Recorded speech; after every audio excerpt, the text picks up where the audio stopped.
Сәлем достар. Осы аптада Magnum курьермен болған жағдай мені шын мәнінде таң қалдырды. Өз үйімнің табалдырығында, өз есігімнің алдында тапсырыс әкелген бейтаныс адам маған бұйрық бергендей әрі дөрекі түрде қазақша сөйле деп айтты. Бұл дұрыс емес. Мен қазақ тілін білмеймін деп емес, мұндай диктаторлық, мәдениетсіз қарым-қатынасқа қарсы екенімді айтқым келеді. Күн сайын бір әрекетті қайталау әдетке айналатыны сияқты тілді қолдануда дәл солай қалыптасады. Соңғы 13 жылдан бері мен күнделікті өмірімде орыс тілін қолданып келемін.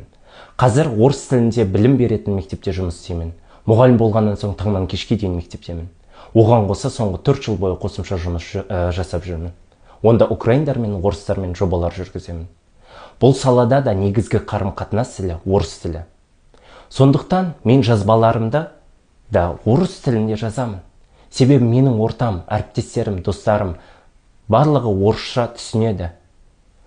Қазақша жазсам, олар маған не айтылғанын ұқпауы мүмкін. Бірақ егер мен қазақтармен бір ортада болсам, қазақша еркін сөйлей аламын. Өйткені мен қазақ тілін білемін, қазақ мектебін бітіргенмін, қазақы ортада өстім. Тіпті ойым мен болмысым да қазақша қалыптасқан. Қазақ тілі менің тілім. Бірақ таңдау мен еркіндікте менің құқығым. Келіңіздер одан да. Мәдениетімізді бірге дамытып, әлемдік қауымдастықтарымен, салт дәстүрімізбен, ұлттық тағамдарымызбен, киімдерімізбен бөлісейік, ұлттық тілімізбен бөлісейік. Ең бастысы қызықтыру, ал бейтаныс адамға бұйыра сөйлеу ол дұрыс емес. Magnum супермаркеті қазақ тілді курьерді жұмыстан неге қудалады?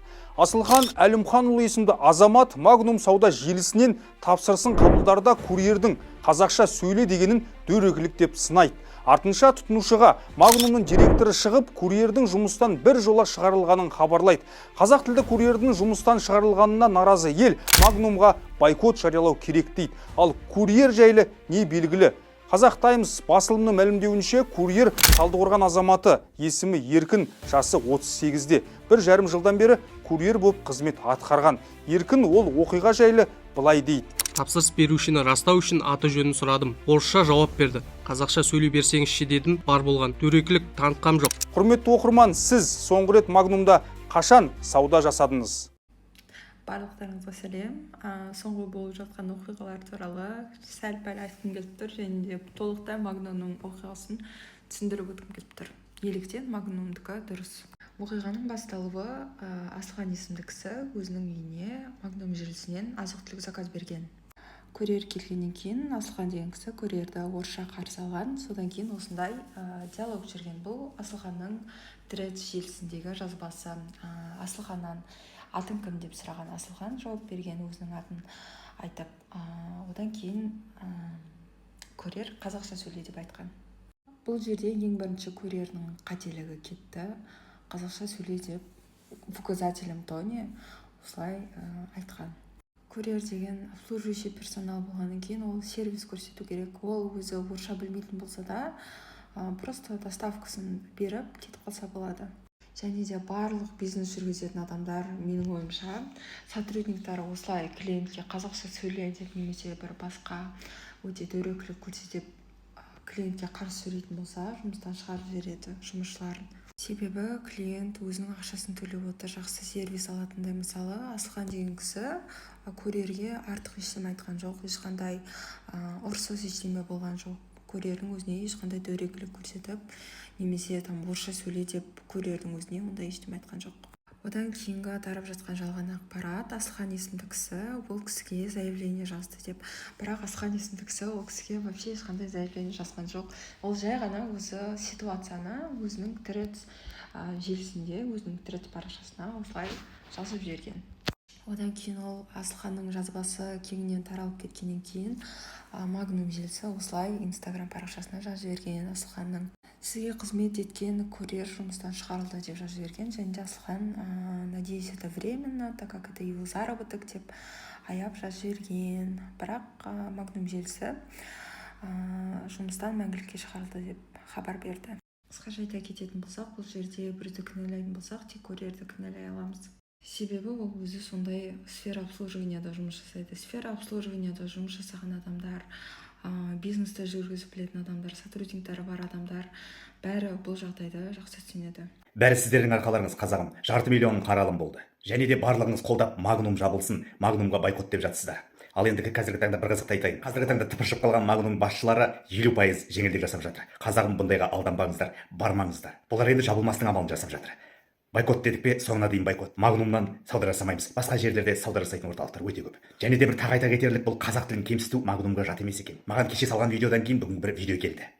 Осыдан бір жыл бұрын қазақ тілін менсінбейтін, қазақ тілін кемсітетін, тіпті ішінде қызмет ететін жұмысшылардың өзін орыс тілді екен. Қазақша сөйлесе, қазақ тілін ешкім білмейді екен. Және де қазақша сөйлеуге мен міндетті емеспін дейді екен. Бұл сонда Магнумның бізді басынып жүргеніне біршама уақыт болды деген сөз. Жарайды, шыдамның да шегі бар. Қазағым, бойкотты ары қарай жалғастырамыз. Қазақ елін менсінбейтін, қазақ тілін қорлайтын сауда орындары бізге керек емес. Үш адамнан сұрадым да, жұмысшыларымыздан. Ешқайсысы қазақша білмейді. Мен маған алмақ қой керек десем, біреу сейчас дейді жоқ кетті, екіншісі деді, бұл немене мен түсінбей тұрмын. Содан мен қазақша сөйлесем, орысша білмесем, мен аш қалам ба? Вы можете только снимать можете только бейджик сотрудника и выставлять мое лицо без разрешения, вы не имеете права снимать. Міне біреусі міне мына қыз тұр. Қазақшаны білу міндетті емес. Білмейді бұл. Как это міндетті Біз емес? оны заставлять етпейміз ғой, қазақша үйренеді. Жұмыста жүр, міндетті емес болғанда. Емес, біз мен лично міндеттей алмаймыз. 24-ші бапты білесіз бе? Тұтынушылар заңы. Қайырлы күн, ассалаумағалейкум. Содан біздің халық өз ана тілінің үстемдігін ойлаған халық, әйтеуір намыс бар азаматтар ұйымдастырып, міне 3-ші күн Магнумға қарсы өздерінің челленджін бастап кетті. Нәтижесі тамаша болып жатыр, және видеолар көріп жатыр. Магнумда адамдар аз, тіпті кейбірінде жоқ. Енді может сондай сәтте түсіп қалды мына видеолар, кім білсін, бірақ адамдар аз. Яғни сәтті жүріп жатыр. Анереу Асылхан деген жігіт енді троллиттей, буллиттей бермеңдер. Оған керісінше рахмет айтыңдар. Өзі сондай істеген оқиғасын жария етіп қойды, нәтижесінде осындай оқиға өрбіді. Яғни ана тіліне деген айтқан кезде жол ашу, өз елінде кемшілік көріп жүрген ана тілімізді үстем ету процесі басталды. Енді бұл қарқын тоқтап қалмас екен деймін. Сонымен қатар Магнум тегін плоп таратпас екен деймін. Сонымен қатар 50% скидка жасамас екен деймін. Әйтпесе айнып қалуымыз мүмкін ғой енді. Ондай болуы мүмкін. Сондықтан қадалған жерден қан алатындай адам болып, қасарысып, қанша жерден скидка тіпті тегін товар, тегін тамақ тарататын болса да бармаңыздар ағайын. Бет алдыңыздар ма осындай жолға, түбіне дейін жеткізіңдер, банкрот болып кетсін.